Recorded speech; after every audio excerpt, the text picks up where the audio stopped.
welcome back to the BAMZOOKi World Championship Season 2 with me, Platypus. And me, Devil Panda 555. Your two commentators have been with you through thick and thin. And we'll continue to be there by your side Forever. for the next 4 episodes of this. I know you have troubles in a few months or whatever, but we're not going to be there. But for a few more episodes, we will be there. And in this matchup, we have Group C duking out in their second matches of their group. Yep. Very close in Group C. 1 point separating the bottom team and the top team. Let's dive in. Our first team that we're going to see is Team Andrew Eat My Shawls. It's your team. Eat my shawls. Eat my shawls. Team Andrew, eat my shawls. Let's go. I'm very excited. Against the Clifton Notties, our international team. How are you feeling about this matchup? I'm feeling, they did well in their last round. They've got 2 points already. I feel like it could be a close contest. Well, your first match is going to be Dodgy Zook. And you've got Tooth Decay. Tooth Decay. Tooth Decay by name. And it's its name. There's no nature of it. It has no nature. It's natureless. And we've got Creepy Crawly. Creepy by name, Crawly by nature. Yeah, I maybe. think Crawly by nature. Crawly by nature. And Tooth Decay, I'd say, would be Crawly by nature as well. They're both crawly creatures. Dodgy Zook, here we go. Tooth Decay immediately gets a better start, but flings a bit, flails a bit in the second door, but it's got smoothly gliding round. It curls around, a bit of an odd technique, but it manages to get the win over Creepy Crawly, and I gotta say I am pleased with the outcome for this. Yeah, it was a close match though. Creepy Crawly was like right behind you, but I think it was maybe a bit unlucky because the green team does kind of have an advantage on this. Green team was a better start immediately. Yeah, if it was the other way around, we could be seeing a different winner here, but it is Tooth Decay. So it's 1-0 to Team Andrew Eat My Shawls. This is good. Team Andrew Eat My Shawls needs the point so far. You really do, yeah. Clifton Notties, they do not at the current stage as they're top of the group. But Zook Marbles is the next competition. We've got Merry-Go Zook for Team Andrew Eat My Shawls. I'm feeling pretty confident about this. Merry-Go Zook is a specialist in Zook Marbles, one of his best competitions, and Dave is its competitor. I feel like Dave could be good at Zook Marbles. It's more manic in energy. It flails more. Whether I'll knock the marbles out the way, we'll have to wait and see. And Dave gets a little caught in the door. Merry-Go Zook plows straight through. That's pure straight line speed. Dave manages to also get across the line in a good performance, but Merry-Go Zook's straight line speed primes it for this event. It's perfectly primed to essentially go dead in a straight line, not distracted, no eyes to look around. Dave still had the speed, just a bit distracted at the start. It's going to be 2-0 then for Team Andrew Eat My Shawls. And Team Clifton Notties are going to have to try and see if they can get a point out of Merry-Go Zook here. Well, this is a return of the seed number 2. They're doing much better. And you see why they're seed number 2. Tunafish 2 enters the ring up against Trail 3. A lot of numbers up against each other. Let's see if 3 is the magic number, or if 2 is the 2. It means double trouble. That was very contrived, but I like it. Both they work the same size. I don't know which will actually be more stable. Trail 3 is those large feet that will essentially gather in place. But Tunafish 2 has these flat, long, elongated legs that are gliding across the ground. Trail 3 is slowly getting pushed out, and Tunafish 2 takes the center. Trail 3 spun off the edge. Tunafish 2 not far behind, but it's enough for the victory and for a 3-0 win. Unfortunately for the Clifton Notties, their first round much better than their second round. That's going to shake up the table quite a lot. It puts our team, my team, at the top of the table, and this is, truly BAMZOOKi is a real roller coaster ride. This is why we watch, for the emotions, the highs and lows. But can Serpent Safari do well in their next match? We're going to see them now taking on 3 Gyms and a B, who beat you in the opening round. So 3 Gyms and a B, if they do well here, they could reclaim top spot. 3 Gyms and a B were, they knew what they were doing, and looking at how they decimated they beat Team Andrew Eat My Shawls in a series of close victories. It could be a tough match for Serpent Safari. Frog enters for Serpent, jumping around like the speed of sound. Gym 2, moving around like they got nothing to do. And here we are, Zook Marbles. Frog, not the fastest Zook. I question the choice slightly here, but once he plans out, maybe they'll jump over the marbles in time. Gym 2, meanwhile, has incredible speed, plow straight through. Frog doesn't get distracted, focused to the end, but not fast enough. I would like to see Jim 2 against Merry-Go-Zook on this. They both seem to have just that straight line power. That straight line, just gliding through the balls. Dense structure. That essentially means that the balls are essentially like butter to them. It's like diving into a thick tank of butter. That sounds like it'd be harder to actually horrible. get through. I'd rather do the marbles. Moth is now here for Zook in a China shop, I believe. Yeah, Zook in a China shop is up next, and we've got Moth for Serpent Safari. Look at those big legs. I reckon that's gonna help it get over the poles when it knocks down. It will. In contrast, Juggernaut Jim going for pure strength. Not those legs. They don't have a large ground clearance. They don't have that higher reach. But maybe that we won't need that. If it just powers through, knocks down all the pins immediately. Moth is up first. Here we go. And Moth immediately takes a hardcore hairpin turn, knocking over certain pins around the starting position and doing a clear pattern. Oh no! Falling off the table has become a lot more of a factor than I expected in this event. There's so many places you could go on the table. It's not like ready steady Zoom where you have to do a corner right at the edge of the table. Yeah. But, it's very easy to like comment on it from a distance, but when you're in there in the heat of the moment, it's just a different ball game. I think you need to prime yourself emotionally. 61 points for Moth though. Can Juggernaut Jim beat 61? And Juggernaut Jim readies themselves, and they immediately, power is something they definitely don't lack, and they're ploughing through. Their turning circle was actually a lot better than I thought it was. They actually are quite the juggernaut. They're ploughing through. Oh, I think this is one. I'm gonna be honest. To be honest, they're clearing the field so much. I could see a new world record occurring here, which would be a scary start for 3 gyms and a B. For the other teams, that is an almost clear table. 241. I don't think it's the world record. Not quite, but it's very good score for Juggernaut Jim. Look at that. The best score we've seen so far in this 2022 tournament. Wow. Literally shoving them off the table. Literally just shoving them straight off the table. Yeah, there's like kicking poles everywhere to start other like domino effect chains on the other side of the table. Just an absolute masterclass there from Juggernaut Jim. That's 2-0 to 3 gyms and a B. The polar opposite of Moth's attempt. But Zook Smash is up next, and Colin is the team here for Serpent Safari. Very Smash-y in the sense that they have a lot of power. Don't know if they have the speed again. But B2 is kind of here. the opposite. Yeah. A lot of speed, probably not as strong, but I think that plays off in Zook Smash. I think Zook Smash actually, weirdly, isn't a Smash event, is my theory. That's the bit of an insight into the mindset of our team going in. You heard it here first. Off they go. And B2 really steams ahead. Like, struggles a little with the pushing past those giant blocks, but doesn't matter. It's fast enough that the victory is essentially maintained already. Colin gets to the end, slow and steady, doesn't win the race though. No, and Colin went in a little bit of a circle. It kind of got lost halfway down the table. Again, these contests, they look so easy, but when you're in there and if you haven't planned out your route, you can get lost even on essentially a straight line course. It's so hard to not get distracted in these events because there's a lot of bright colours surrounding you, especially in Zook Smash. Yeah. And I, for instance, I'm easily distracted by bright colours, and I imagine that's what's happened with Colin. And when you've got like 50,000 fans in the stadium, like watching you, just And the pressure of the competition is crippling. So it's 3-0 to 3 gyms and a B. Let's have a look at how that affects the table. Well, our 2 winners from this round have moved up to the top 2 positions. 3 gyms and a B, 5 points. Team Andrew Eat My Shawls, 4 points.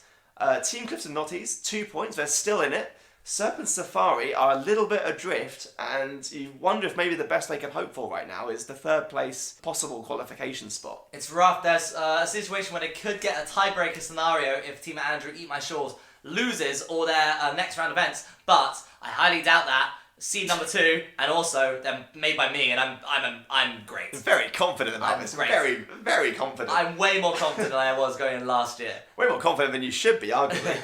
Let's go back to Group A, where we've got our final round of matches, and we had Shu Is Cool already guaranteed to go through to the next round, but it's always a play for between the other teams. So our next match is going to be featuring Shu is Cool. Well, Shu is Cool essentially is let's see if they get the 9 points clean sweep of all the other teams. And the opponent is going to be Canary Wolf. Canary Wolf, once again, veterans of the game, but they haven't been performing to their usual standards. So the first match is Zook in a China shop, and we've got the very agile-looking Ice Cycle. Good ground clearance, a standard, well thought out technique. Ice Cycle is hopefully gonna do well for Shu. Bulldozer, meanwhile, power, strong for Zook in a China shop, can push through things. I don't think it will get that stuck, hopefully, but two slightly different techniques. Let's see what plays out better in the arena. And Ice Cycle already starts their movements. They're getting a little trapped, more trapped than I thought they would. They're a bit bouncy, a bit jumpy. Their spindly legs don't have the strength to essentially to kick out some of the pins. But oh, actually, I spoke too soon. That one went flying, but they've fallen off the table. They don't have the control, but it did a lot of damage.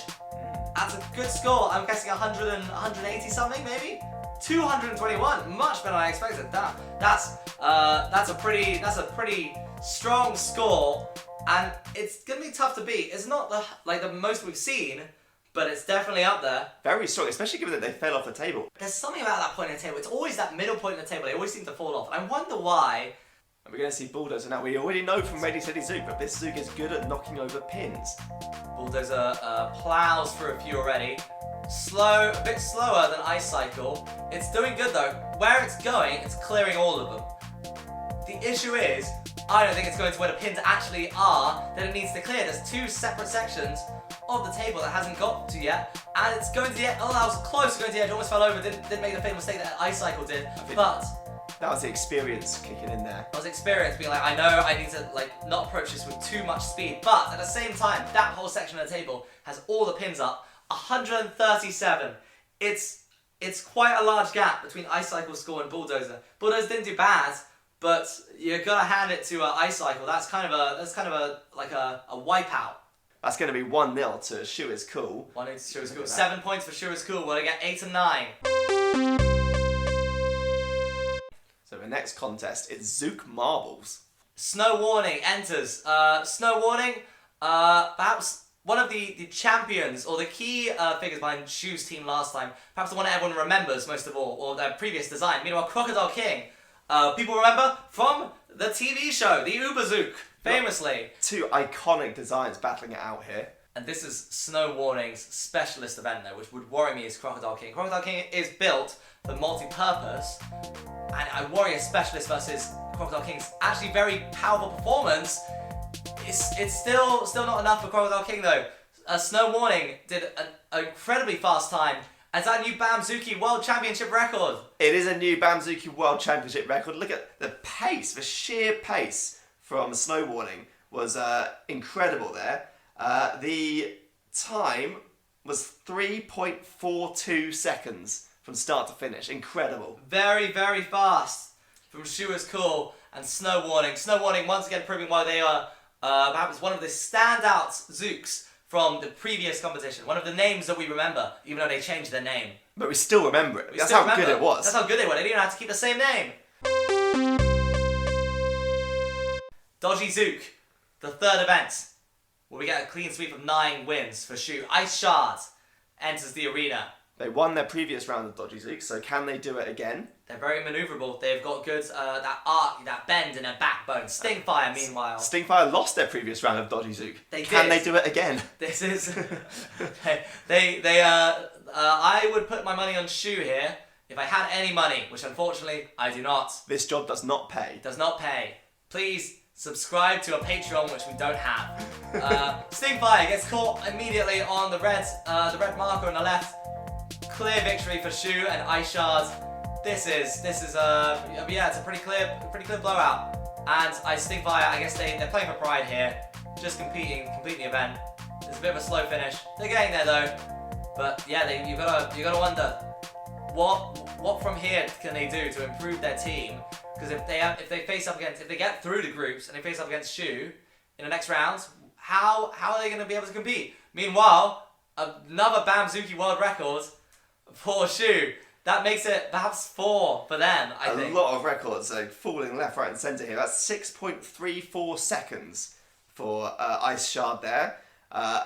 What a performance from Shu is cool. Every Zook has just like absolutely brought it. 9 points on the board as we go into the very final match from Group A. So you can see Shu is cool.